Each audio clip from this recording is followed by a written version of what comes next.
13 straight, making a baker's dozen for the Minnesota Twins as they shut out the Brewers 7-0 tonight. They could do no wrong on this Saturday in Milwaukee, Adam. Longest streak in Minnesota Twins history, 33 straight scoreless innings.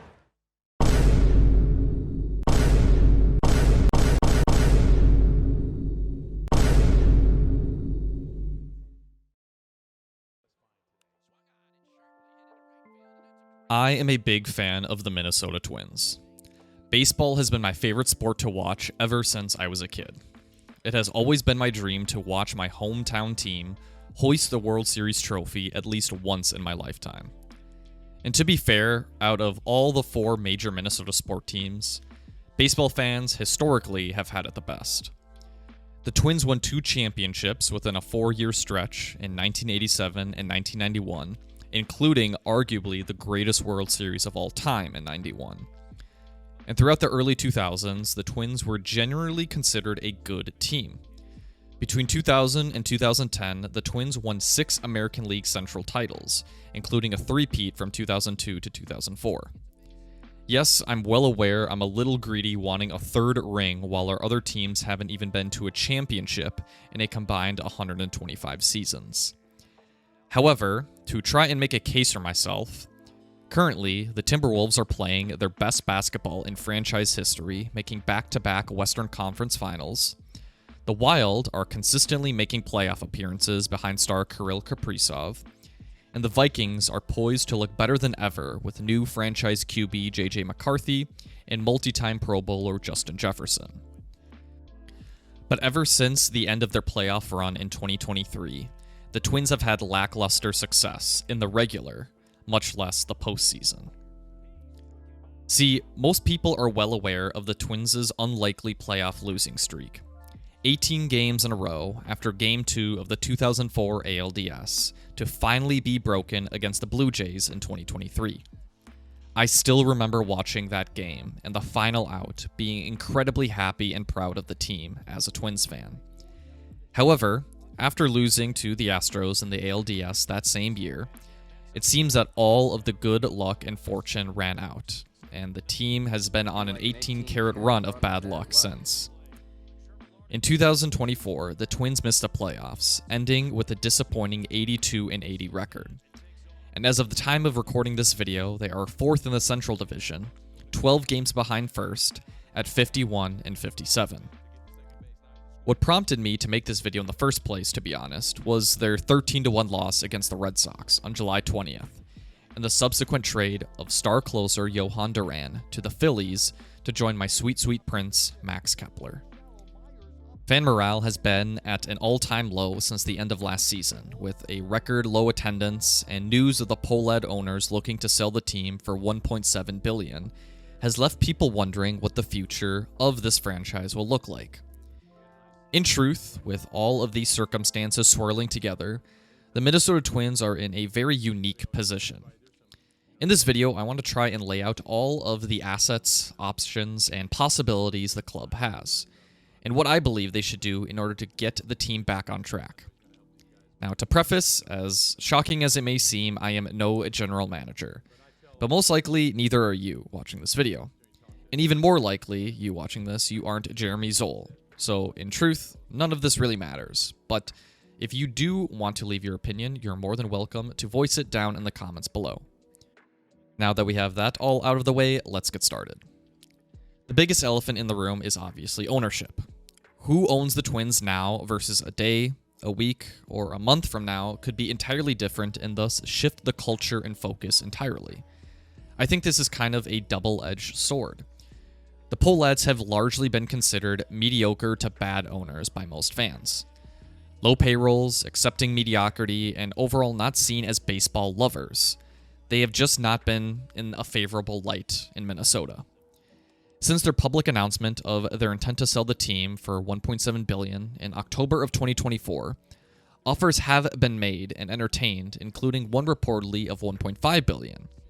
But as of the point of recording this video, nothing is concrete, and if a sale happens, it likely won't be until the 2025 offseason.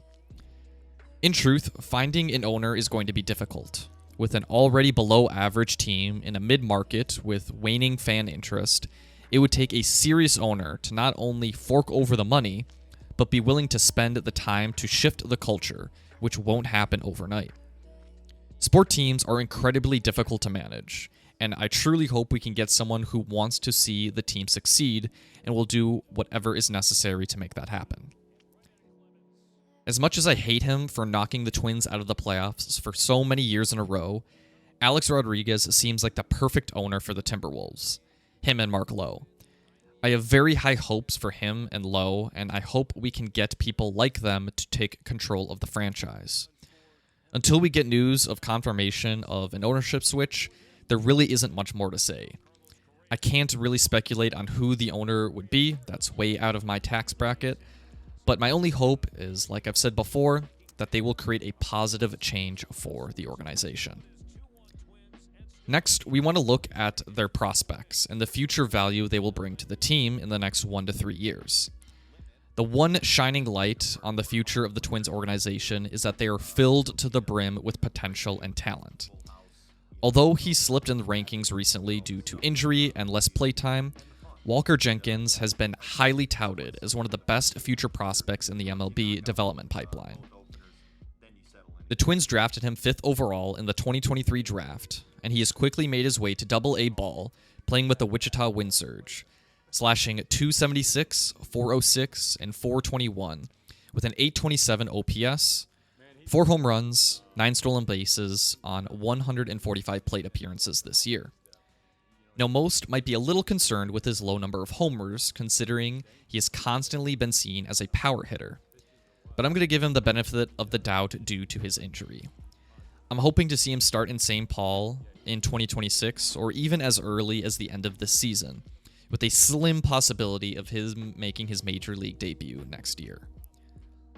Up next is Emmanuel Rodriguez, who is a Triple-A ball player who is again looking very promising.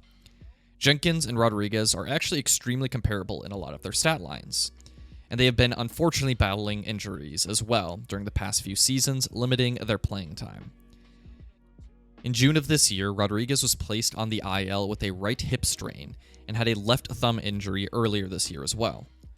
In 2023, he was also out for a month with an abdomen injury. My biggest issue with Rodriguez right now is his fairly high strikeout number, having 58 across 43 games and 138 plate appearances in St. Paul, but he is countering that with a respectable 34 walks as well. Hitting .254, .411, .428 with an .839 OPS, 5 home runs, and 7 stolen bases is definitely showing promise. Depending on how the rest of the season looks, I could see him making a start in the outfield at the end of this year, but I'm almost certain it will happen in 2026. He and Jenkins will be a dynamic threat. Luke Keeschel is up next. This talented 22-year-old plays ball all around the field, and even made his MLB debut earlier this year, back in April. And in the 7 games he played with the Twins, he was extremely impressive. On 26 plate appearances, he hit .368, .538, .526 with a 1,065 OPS. He has yet to hit a home run, but has already stolen 5 bases and produced .4 WAR. This is a guy I'm extremely excited to see more of, and really could have made a big impact on the Twins roster this year had he not suffered a right forearm fracture, which put him on the IL. He is currently rehabbing with the Saints, and depending on circumstances, I could see him back on the active roster before the year ends, possibly in a designated hitter role. 4th on the list is the newly acquired Eduardo Tate, who is one of the Phillies' best prospects, and is currently ranked at number 55 overall on the MLB top prospects. At only 18 years old, he is striking .255, .319, and .434, with a .753 OPS, 11 home runs, and no stolen bases. Although there's no plan anytime soon to see him hit the majors, this is again another extremely promising young catcher who I'm hoping can make a big impact. His strikeout percentage is sitting at the lower end of league average as well. His listed MLB debut expectation is 2028, but if he keeps up his current form, I could see him on the win surge as early as next year. And next, we have the Twins' #1 draft pick of last year's draft and 21st overall, Kalen Culpepper. This again is another amazing talent, someone who I'm surprised is ranked lower below Tate. But regardless, Kalen has been amazing so far this year, smashing .306, .394, and .489 with 14 homers and 19 stolen bases so far in 2025. I cannot wait to see the name Culpepper on the back of a Minnesota sports jersey for the first time ever. This guy has just been a highlight machine so far, and dare I say, maybe even a little underrated on the top 100 list. They have him at 85 overall, and maybe my bias is showing, and we haven't seen him in AAA ball yet, but I would be comfortable placing him somewhere between 50 and 60. The final player I want to talk about today is Mick Abel, who is the second player we got from the Duran trade, and he's listed as the 92 overall on the top 100 prospect list. Abel is a right-handed starting pitcher who made his major league debut earlier this year. Since then, he has put up some decent numbers across his 6 starts with a 2-2 record and a 5.04 ERA and 1.360 WHIP. His stats don't look amazing, but he's had some highlights here and there. I'm cautiously optimistic and hoping to see some more good outings from him later this year. I'm not sure if they will send him down to St. Paul to develop some more or keep him on the active roster. Only time will tell. Those are the list of prospects I wanted to talk about. The Twins have a really good solid foundation moving forward in terms of their talent pool, and I'm excited to see how they will play with this new era of sluggers. But the real meat of the argument comes with assets. In this section, I wanted to go through the remaining members on that 40-man roster and sort them into a few different categories. Untouchable are the future faces of the franchise. They are the ones that shouldn't be traded under any circumstance. Favorable are players who I would prefer to keep around and rather not trade away, but would still entertain offers on them. Hot seat are players that would be the first options in trade deals. These are not the ones that are as important to the franchise. And bottom barrel are the players that I want off the roster as fast as possible. A Killebrew root beer would almost suffice enough to warrant them off the team. Okay, well, in the middle of writing the script, we had breaking news from the Twins organization. They have gone up and traded away 40% of their active roster prior to the trade deadline. I honestly was expecting them to make more trades beyond Johan Duran, but after seeing the news that Carlos Correa was heading back to Houston, I knew all bets were off. In case you were unaware, I will go through all the players traded away in the last week. Chris Paddock and Randy Dobnak were traded to Detroit for Enrique Jimenez. Johan Duran was traded to the Phillies for Eduardo Tate and Mick Abel. Both are on the MLB Top 100 prospects. Harrison Bader was also traded to the Phillies for Henry Mendez and Jeremy Villoria. Brock Stewart was traded to the Dodgers for James Outman. Carlos Correa was traded back to the Astros for Matt Mikulski. Danny Columbi was traded to the Rangers for Garrett Horn. Willie Castro was traded to the Cubs for Ryan Gallagher and Stan Armstrong. Griffin Jacks was traded to the Rays for Taj Bradley. And Ty France and Louis Varland were traded to the Blue Jays for Kendrys Rojas and Alan Rodin. I was going to use this section to go through all the players and give my opinions on which I believe should be used in talks for trades at the deadline and the offseason, but the Twins were way ahead of me, so I'm going to call an audible and switch up what I want to talk about next. I was debating if I wanted to go and talk about all players on the 40-man roster, but I figured it doesn't make much sense to talk about a lot of the new players that we just acquired, since we haven't even seen them in action yet, including players still in the minors. Therefore, I'm just going to go through the current depth chart with players on the IL and see where I personally think they stand going into the offseason. Keep in mind as well, there are only 2 players signed on through this season. They are Byron Buxton and Pablo Lopez. And honestly, let's just start there with Pablo. 2024 was statistically his second worst season outside of his rookie year, with a .08 ERA. However, to start 2025, he was making a statement, having a 2.82 ERA and 1.07 WHIP in 11 starts. Unfortunately, he suffered a right shoulder injury that put him on the 60-day IL. This is one player I think the Twins need to keep. He's proven to be incredibly versatile and a reliable starter. Luckily, like I mentioned before, he is one player that they do have signed on through the offseason in 2027, but I'm hoping a contract renewal comes soon. And speaking of contracts, we have yet another stunning starting pitcher in Joe Ryan. He made his first All-Star appearance this year and has had his career best year so far, putting up a 2.82 ERA and .92 WHIP with a 201 average against him. Ryan has been with the org since 2021 and has only improved as time goes on.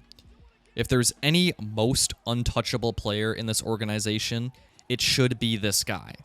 He's only 29 years old, he's still got a ton of potential in him, and I hope to see him be a future face of the franchise if we can sign him into it. He hits arbitration at the end of the season, and he's going to ask to be paid as he should, but I truly hope that the Twins can sign him as a future for the franchise. Bailey Ober completes this trifecta of my own personal major 3 starters on this roster. I like Bailey, I've seen him pitch well, but this unfortunately has been his worst season so far, putting up a 5.28 ERA and 1.41 WHIP on 17 starts. I could live either way if we decide to trade or keep him. I know he has value in a trade, but he also has potential to be a good starter for the team as well. He would probably be at or towards the bottom of my list of starting pitchers to trade away. The next two, Zebby Matthews and David Festa, are basically in the same boat. Matthews more than Festa, as he is a bit better, but both have not had great starts to their MLB career. These are players I would either send back down to St. Paul or seek immediate offers in the offseason. Across 7 starts this year, Matthews has accrued a 5.67 ERA on 33 innings pitched, with a 2.84 average and 1.41 WHIP against him. Festa has similar numbers on 10 starts, with a 5.40 ERA in 53.1 innings pitched, with a .240 average and 1.28 WHIP. I don't really see either staying in the organization for much longer, but I could be proven wrong. The final man on the starting pitcher depth chart is Simeon Woods Richardson. He's been serviceable so far this year, and I could see him getting extended, especially if he ends the year off strong. He's posted a 4.24 ERA in 17 games played with a 2.52 average against him and 1.40 WHIP. But similar to Ober, I could see him going either way. If I were to make a list of starting pitchers that would be traded first, it would go Matthews, then Festa, then Woods Richardson, then Ober, then Lopez, then Ryan. The rest of the bullpen is a different story. I was really disappointed seeing Brock Stewart and Danny Coulombe leave, as both were reliable relievers. Coulombe being left-handed as well was a valuable asset to lose. What's even worse is that the trades we got for them, James Outman had a good 2023 season, but since then, as a Dodger, he's only played 77 regular season games in 2 seasons. Garrett Horn is at least a bit better story, putting up respectable numbers in the minor leagues. Cole Sands and Justin Topa are the 2 obvious ones to try and keep first for the relievers. Both don't have amazing stats, and Topa was injured the vast majority of last season, but I would much rather have them take the mound compared to the other options. Cody Funderbuck has unfortunately not panned out since his promising debut in 2023, giving up 14 earned runs on 17 innings pitched so far this season. Saying he has been disappointing would be an understatement. Michael Tonkin is better, but has only played 1 game so far this season due to injury. His career stats aren't amazing, but if they trade him away, again, I wouldn't be too upset. Finally, we have Noah Davis, the reliever the Twins obtained from the Dodgers earlier this year for some reason. In his 5 games played in LA, he had 13 earned runs, allowing 10 hits, 3 homers on 6 innings pitched. I don't exactly know what the Twins saw in him, but similar to the other 2 before, he isn't someone I would be sad to see leave. The bullpen situation across the board isn't amazing, but there are pieces, at least with the starters, that are good, solid, and reliable to build around. I'm hoping, however, that we see a lot of new faces in the lineup come spring training 2026. Now we move on to the infield.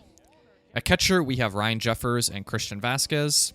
Jeffers has been a much better player overall compared to Christian, and I could see him staying with the organization after the offseason and signed. He's posted a 255, 346, and 397 with a 743 OPS, which is slightly above league average. Vasquez, however, I don't see staying. I assume they will want to try and trade him away. At first is currently Cody Clemens, who was traded from Philly earlier this year. He again has posted above league average numbers with a 255, 303, and 503, and an impressive 803 OPS across the 63 games he's played with the Twins. Although traditionally first basemen have been cast-typed as power hitters, which is missing from Clemens' swing, only putting up 12 homers so far this year, he has been good on defense, so I'm not entirely sold on selling him quite yet. Moving over to second and short, we have Brooks Lee, who has impressed me quite a bit so far this season. Although his offense productivity is hovering around league average, he has been tremendous in his defense and clutch factor, with 3 walk-off hits so far this season. I'm betting that he will now fill the gap that Carlos Correa left now that he is gone, and stay at shortstop until the offseason. At third is my favorite fellow Baldy, Royce Lewis. Royce is a tough case because this season really just isn't a good reflection of his abilities as a ball player. He was injured to start off the season and was out for nearly 2 months, and then he went something like 30 plus at-bats without a hit, and has just overall been less productive this year. However, his numbers have steadily been improving since the second half of the season has started, and he's been working his way back up in the batting order with better hitting. I'm confident in his ability to be productive on both sides of the field when the time comes. It was just unfortunate circumstances that led everything to spiral where it is now. The outfield situation is probably the best one, luckily. We have Platinum Glove and now 2-time All-Star Byron Buxton leading the pack at center. He is signed on with us through 2028, which by that time he will be 34 years old. Byron Buxton's story is truly unfortunate. We have seen an elite level player both offensively and defensively riddled with injuries which have hindered his playing time. But he's currently having the best season of his career so far at age 31, which is on one side amazing that he can still be so productive even at this age, but it's also sad that it took so long for us to see this side of him consistently. He's had a few short stints so far on the IL this season, but luckily nothing major. I want to see him retire as a Twin, and we luckily get to keep him for another 3 seasons. I don't really want to think much more past that. He is currently the face of the franchise and has cemented it with not only his tenure, but his all-star level of play this season. Next up is Minnesota native Matt Wallner. He, as a lot of his teammates, have had some highs and lows, but I truly do enjoy watching him play and want to see him stick with the organization. Growing up and being able to play for your hometown team is a dream come true, and although he isn't currently at an all-star or MVP caliber, he's still incredibly productive.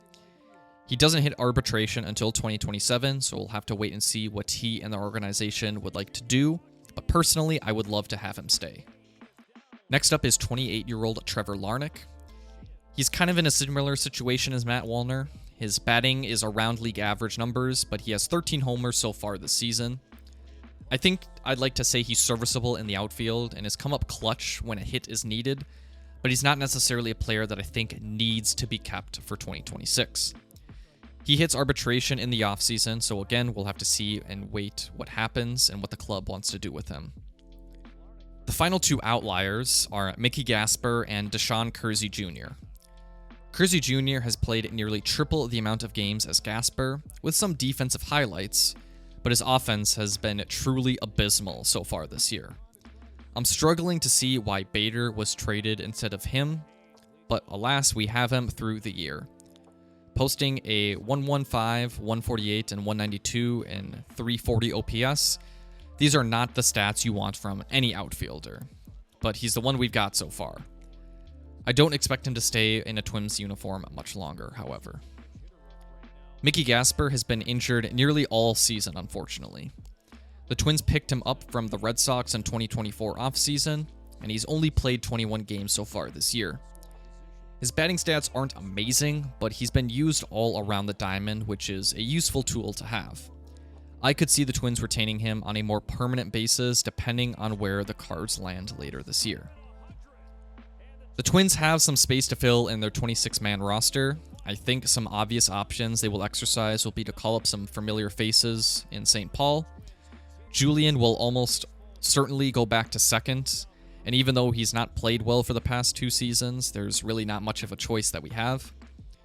Austin Martin had a stint in the majors last year with some decent numbers, and he could be brought up as a backup for the infield or outfield as well. Depending on his health, like I mentioned before, Emmanuel Rodriguez could very well have his start later this year in the outfield. Taj Radley could make his way into the starting rotation, along with the possibility of a minor leaguer or two like Pearson Ole or Marco Raya to add some room to the bullpen. That rounds it out to 26, or at least I think so, around there. But I do think that those would be my obvious choices on who to start moving forward. As far as the offseason goes, I've kind of already given my thoughts on who I think needs to be at the top of the list for trades for the offseason. But my hope is that a lot of the trades that just happened indicates that a sale of the team will happen eventually as well. A lot of the moves and future of the team going forward is going to entirely depend solely on who owns it, which cannot come soon enough.